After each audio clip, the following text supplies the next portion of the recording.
Éveil de conscience. Une émission qui, au quotidien, éveille la conscience des auditeurs en abordant différentes thématiques de la vie pour leur bien-être. Éveil de conscience, Laura Zinga Pembeli. Vous êtes sur la 92.5 et c'est l'heure de votre émission Éveil de conscience qui vous éveille au quotidien. Nous recevons dans ce studio 50 de Luxe FM Destin Slavique Andari, notre invité maison qui est consultant en services pétroliers et en développement d'affaires. Avec lui, nous allons revenir sur la gestion de l'argent au sein du couple, mais cette fois-ci sur les cas pratiques. Destin Slavique, bienvenue dans ce studio 50 de Luxe FM. Merci madame. Alors, un petit mot sur la gestion de l'argent au sein du couple, juste pour nous replonger dans le sujet. Alors, la gestion de l'argent au sein du couple, qui n'est pas un sujet moindre, parce que c'est quand même une thématique qui se doit et devrait être discutée, et être un peu plus explicite sur la question, parce que c'est réellement un levier qui met en discorde la plupart des couples. Alors, nous allons évoluer cas par cas. Nous allons commencer par l'implication de la belle famille au sein du couple dans cette question d'argent. Waouh! Alors là, c'est chaud. C'est très chaud et merci beaucoup pour cette question très, très importante que je juge même primordiale, parce qu'aujourd'hui, beaucoup de couples sont en déséquilibre, sont dans une position mais pas croyable, tellement ils s'entendent pas, en perte de vitesse, pour la simple et unique raison que la belle famille, soit du côté de l'homme, soit du côté de la femme, est en immersion dans ce couple-là. Donc en fait, au lieu que ce soit un couple, c'est pratiquement, comme on dit en français, une troupe. Donc il y a trois entités dans le couple, ce qui crée un grand déséquilibre. Pourquoi? Parce que nous revenons une fois de plus sur carrément la conception du concept, sinon du point argent. Vous voyez? Des fois, le couple arrive à s'entendre sur le point argent, mais l'un des éléments externes, soit du côté de madame, la belle famille, ou du côté de monsieur, pour eux, tellement ils ont mis l'argent à un autre niveau, ils le prennent à une autre hauteur, ils viennent finalement s'insurger. Et généralement, ça arrive dans des cas où l'un des conjoints gagne très bien, ou gagne mieux que l'autre. Et c'est à ce moment-là, généralement, des troubles interviennent dans le couple. Et toute la famille a l'œil sur lui. Et toute la famille a l'œil sur lui, ça met une forme de pression supplémentaire. Alors, à côté de votre quotidien, des réalités du quotidien, vous avez encore à supporter la charge ou la pression de la belle famille. Mais dans ce genre de cas, qu'est-ce qu'il faudrait faire? Ce qu'il y a à faire, c'est déjà, je reviens une fois de plus, très vite, sur l'importance de la bonne communication, parce qu'on parle du couple. Le pilier central de chaque couple, c'est la communication. N'oublions pas que dialogue. Très bien, le dialogue. N'oublions pas que même la prière, c'est une communication, n'est-ce pas? Voilà pourquoi je reviens toujours sur la communication. Donc j'inclus y compris la prière. Alors ce que j'aimerais dire ici, c'est quoi? La meilleure façon de faire face à cela et de s'en sortir, c'est de communiquer, et d'établir des priorités. Dans cette communication, il y a d'abord la communication de couple et la possibilité d'approche envers cette famille dont vous sentez l'immersion ou l'incursion dans votre couple. C'est savoir, mais subtilement, avec beaucoup de sagesse, parce que ceux-là, généralement, ils sont, comme, excusez-moi l'expression, mais des fauteurs de troubles. C'est-à-dire que si vous ne savez pas les canaliser, les gérer dans votre expression, dans votre communication, ils peuvent vous emmener plus de problèmes que prévu. Plus de problèmes. Mais voilà pourquoi le couple doit être un. Et c'est le quotidien de beaucoup de couples. Mais bien sûr, et malheureusement, beaucoup en vivent la peine. Voilà pourquoi le couple doit être un. Il faut que vous atteigniez ce niveau de complicité, de connexion ou de connectivité l'un à l'autre, ce qui mettra un barrage de telle sorte que l'extérieur ne peut s'implémenter sur vous. Il s'agit par exemple de votre belle famille. Donc moi, l'époux, mon épouse, c'est par exemple la famille de l'épouse qui vient s'incruster dans le couple. Mais c'est pas à l'homme de parler à cette belle famille. C'est pas à l'homme de parler à sa belle famille. C'est à la femme, en ayant discuté avec son mari, ayant trouvé des astuces, des procédures, des techniques de communication subtiles, propres, visant à ne pas blesser l'un ou l'autre, n'est-ce pas? Ou l'autre partie. Ça vous permettra de savoir comment communiquer. Donc, vous pouvez même déjà faire une petite mise en scène en couple. Chérie, on fera ça, on fera ça. Mais quand tu parleras par exemple à la tante ou à maman, parle comme ça, évite de la blesser. Mais avant de lui parler, tu peux déjà par exemple acheter du jus, essayer un peu d'apprendre le sentiment, le plat qu'elle aime, il vient, il mange, et au fur et à mesure, tu commences. Parce qu'en fait, c'est à la femme de mettre le barrage. Et comme du côté de l'homme, c'est aussi à l'homme de mettre le barrage du côté de sa famille. C'est pas à l'un des deux conjoints d'aller de l'autre côté, parce que généralement, ça cause encore plus de problèmes que prévu, et après, ça tue en long et en large. Vous savez, Destin, c'est pas facile à gérer, parce que vous avez des parents qui ont une certaine influence sur leurs enfants. Prenons le cas de la maman. Vous voyez, quand maman arrive, quand maman apparaît, mais la fille tremble. Maman doit manger, maman doit s'habiller. Il faut une parcelle pour maman. À ce moment-là, comment gérer ces pressions? Merci d'avoir encore posé cette question, d'être un peu plus explicite. Je vais dire ceci. Il faut se poser la question de savoir pourquoi on se met en couple. Parce que sinon, on ira dans tous les sens. Il faut se poser la question. Bien sûr, pourquoi tu te maries? Parce que quand tu te maries, ça veut dire que les confidences ne vont plus directement vers maman. Ça passe d'abord par ton époux. Et à travers l'époux, vous filtrez ce qui doit sortir de votre maison comme ce qui devrait rester. Sinon, on parle de quoi en fait? On parle plus de couple. C'est ça le problème. Aujourd'hui, nous perdons de la vitesse, nous perdons de l'allure parce que nous voulons tout mélanger. Au même moment, tu veux donner de la priorité à ton époux. Au même moment, tu donnes d'abord la priorité à ta maman ou à ton papa, parce que paraîtrait-il que ces derniers ont souffert pour toi. C'est eux qui ont fait. Voilà, merci beaucoup. Et pour appuyer cela, généralement, les gens prennent certains versets bibliques pour pouvoir appuyer cela. Mais nous oublions, quand tu te mets en couple, quel est cet engagement? C'est quoi se mettre en couple? C'est quoi se marier? Pourquoi se marier? Sinon, tu prendras tout le poids de ta famille, tu viendras mettre sur ton époux ou sur ton épouse. Mais c'est pour faire quoi en fait? L'autre va finir même par mourir d'AVC. Pourquoi? Parce que trop de poids. La communication, c'est la base, c'est la rigueur. Et celui qui met le barrage de l'un ou des deux côtés, c'est l'un des deux conjoints. Jamais le conjoint de l'autre côté. Donc l'époux va parler à sa belle famille. Généralement, c'est très très mal perçu et ça crée des pressions. Maintenant, si l'épouse a des problèmes de communication, elle ne sait pas s'exprimer, ça s'apprend. L'importance de la bonne communication. En fait, si vous voulez, la base ici, c'est la communication. On va évoluer, comme on l'a dit en amont. S'il vous plaît. Un autre aspect dans cette question d'argent destin, c'est l'argent de l'épouse. Ah, ça. Je vais rendre cela un peu plus clair, l'argent de la femme.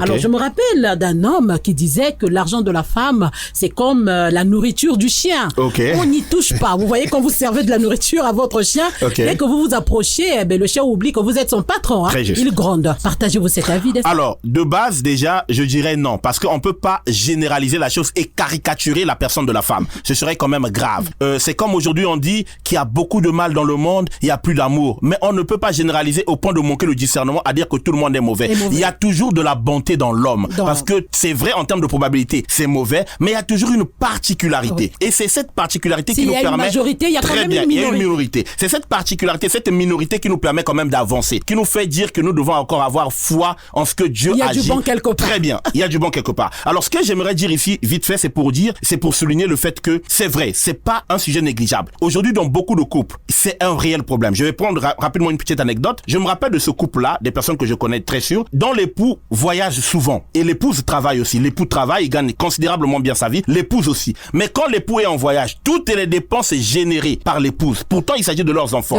Quand l'époux revient, on lui montre la facture, il doit payer jusqu'au dernier penny, au dernier centime.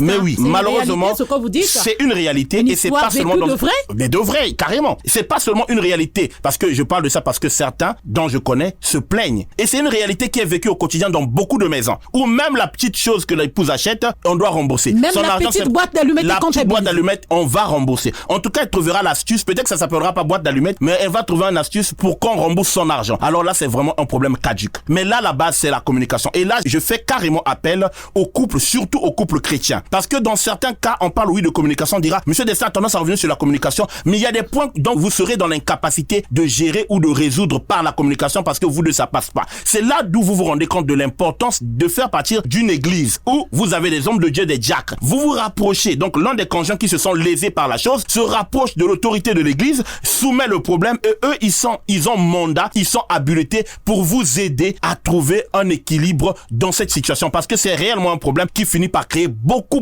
de divorces. Ça crée beaucoup de déséquilibres, de tendances et de conflits dans les couples. Et c'est pas un sujet négligeable. Bien évidemment, s'il y a un message à porter à l'endroit de notre sœur, c'est réellement pour une fois de plus dans ce genre de cas, la rappeler, chère madame, chère épouse, s'il vous plaît, pourquoi vous êtes-vous mariée? Si vous trouvez que ce qui est à vous est à vous, alors généralement, ces épouses qui le font, je parle dans le cas où elles sont mariées officiellement, souvent ce sont des biens communs. Ah oui. Souvent, elle se comporte de la sorte, mais elle est mariée au régime bien commun, elle se comporte de la sorte. Curieux. Ou des fois, elle se dit, on n'est pas encore marié, je n'ai pas m'ingérer, je n'ai pas à me donner à fond parce qu'on ne sait pas où ira la relation. Alors, au lieu de s'emmerder comme ça, prenez des résolutions qui s'imposent. Au lieu de faire souffrir l'un des deux conjoints. C'est une manière de dire, c'est vrai, on a parlé de l'épouse, les époux aussi le font. Ah, ma famille d'abord, oui. Mais pourquoi tu as épousé? Pourquoi tu as épousé? Pourquoi tu t'es mis marié? En couple? Pourquoi tu t'es marié? Ce sont des questions qui devraient plus se poser. Mais bien évidemment, la communication, oui. Mais il faut pas oublier aussi la présence des hommes de Dieu qui sont là pour nous accompagner parce que eux, ils ont mandat. Alors, qu'est-ce qui se devrait, Destin? Alors, ce qui se devrait d'être fait, c'est discuter sur les priorités. Parce que des fois, ce qui coince, c'est la manière à laquelle l'un des deux conjoints dépense. Voilà pourquoi je parle de la fixation des priorités. Je parle ici de la planification dans le couple.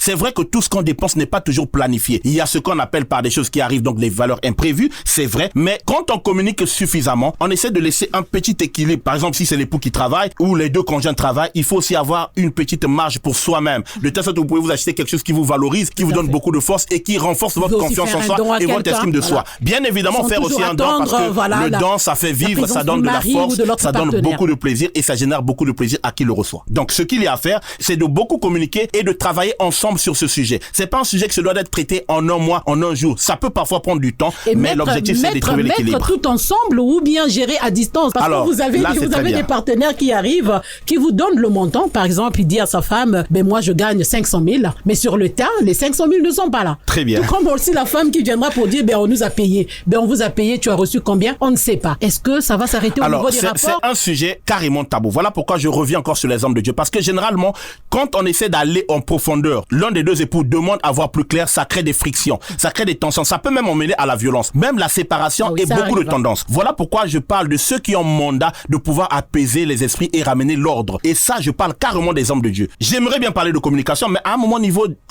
donné dans la communication, on a du mal à avancer dans la discussion parce que l'un a pris déjà parti, c'est difficile. Chacun s'est mis dans son coin, chacun a tiré le menton de son côté, il pense qu'il a raison. Alors là, il faut carrément faire intervenir la troisième personne, l'entité, la troisième, qui est celle de la présence de Dieu par l'image de l'homme de Dieu qui l'aura mandaté ou que lui-même pourrait gérer. Alors, pour vous aider à trouver l'équilibre. Un autre cas d'Esther, la répartition des charges. Ah, super. Comment est-ce que devra-t-on la gérer? Alors là, encore une fois de plus, ça dépend beaucoup plus des revenus. La répartition des charges dépend des revenus. J'aimerais souligner ici quelque chose de très important. Chaque couple est unique en son genre. C'est-à-dire, c'est deux personnes de nature différente qui se mettent ensemble, qui conjuguent ensemble. Donc, les réalités applicables ne sont pas toujours les mêmes. Il n'y a pas une loi drastique qui dit l'homme doit seulement s'occuper de ceci, de cela. Mais généralement, sachant que l'homme est le chef de la femme et que l'homme, c'est le pilier central de la maison, c'est lui le père, généralement, l'homme s'occupe des plus grandes charges. Donc, comme le loyer, l'école des enfants. Mais ça dépend aussi des revenus et de la manière, très bien. Ça dépend des revenus et de la manière à laquelle on s'entend. Parce qu'il peut y arriver des figures de cas où l'homme perd l'emploi. Qu'est-ce qu'on fait? La femme, elle gagne suffisamment bien. Qu'est-ce qu'on fait? La femme fait face. Mais des fois, quand l'homme retrouve le travail, il a pris des mauvaises habitudes, il veut plus rien faire. Voilà pourquoi je parle d'un sujet carrément important et très très important même carrément. Parce que la communication, c'est là où tout intervient. Une fois de plus, on peut être bloqué dans la communication. Mais ce qui compte, il faut revenir à l'essentiel. Est-ce que c'est l'argent qui devrait être le pilier central d'un couple? Ou c'est d'abord ce qui vous unit, notamment l'amour, le respect, la considération? Et voilà pourquoi, au préambule de mon propos dans la première émission, nous avons parlé de l'endroit ou la place que l'on donne à l'argent dans un couple. Parce que généralement, ces genres de choses interviennent quand on met l'argent au-dessus de votre relation, au-dessus des valeurs familiales, au-dessus des valeurs parentales ou sociales ou sociétales. Mais quand on met l'argent à sa place, on comprend que c'est un facteur qui vient après. Si bien que l'argent, dans certains couples, je peux témoigner, dans certains couples, franchement, l'argent, c'est un sujet important, oui, mais qui ne passe pas en priorité. Ah, qui ne passe pas en priorité. Voilà. Alors, instant motivation d'Esther, nous allons prendre cet aspect, la gestion des imprévus. Alors, la gestion des imprévus, franchement, c'est très important. Là, je vais encore regarder rapidement lors du mariage.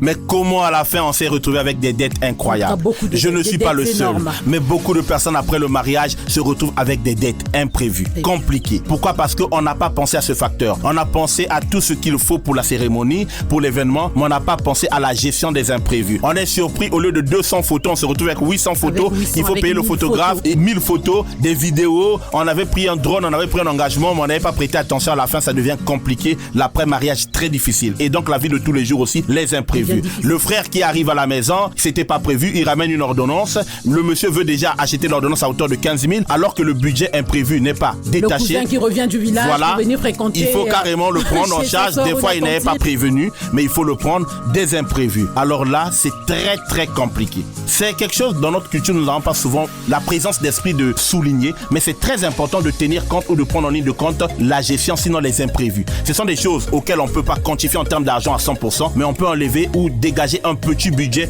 pour les imprévus. On peut dégager un petit budget. Bien évidemment, chaque mois, très bien. Et si on n'a pas eu à dépenser tout cet argent des imprévus, ça peut aller en épargne ou ça peut aller sur quelque chose qu'on avait prévu ramener au mois prochain. Mais comme il y a de l'argent disponible, on peut maintenant s'occuper par exemple de ça. Les habits par exemple des enfants, refaire leur garde-robe. Ça fait longtemps, on en a prévenu dans 3 mois, mais comme il y a de l'argent de gestion des imprévus qui est resté, qui a atteint le mois prochain, on peut enlever une partie et déjà dégager la charge. Donc si je comprends bien d'Esther, on peut prévenir les imprévus. Très bien, d'une certaine manière, mais tout en sachant que c'est pas une valeur cartésienne, donc c'est pas à 100% carré, donc les imprévus, des fois ça dépasse. Mais là, on parle encore de la rigueur, on parle de la communication dans le couple, parce qu'on n'est pas censé faire face à tout et chercher à tout résoudre, c'est impossible. C'est impossible. Aucun salaire ne peut convenir à gérer même nos désirs, c'est pas possible. Pas du tout. Sinon, on va vers la ruine. Voilà pourquoi on parle de la gestion, donc d'une manière modérée. Le faire, oui, mais d'une manière modérée. Savoir quelles sont les priorités, qu'est-ce qui peut attendre, qu'est-ce qui peut être fait et qu'est-ce qui peut être ramené à plus tard, et même à des mois plus tard, parce qu'il y a des choses choses qui sont pas obligatoires. Mais la base, une fois de plus pour conclure, c'est toujours et toujours, ça restera la communication, mais la bonne communication.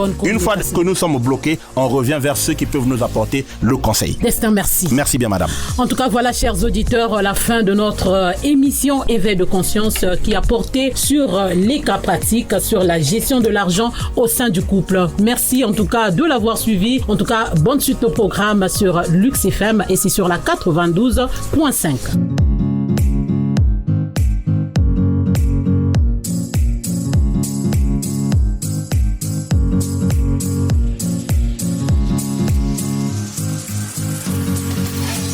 Éveil de conscience, une émission qui au quotidien éveille la conscience des auditeurs en abordant différentes thématiques de la vie pour leur bien-être. Éveil de conscience, Laura Zinga Pembelu.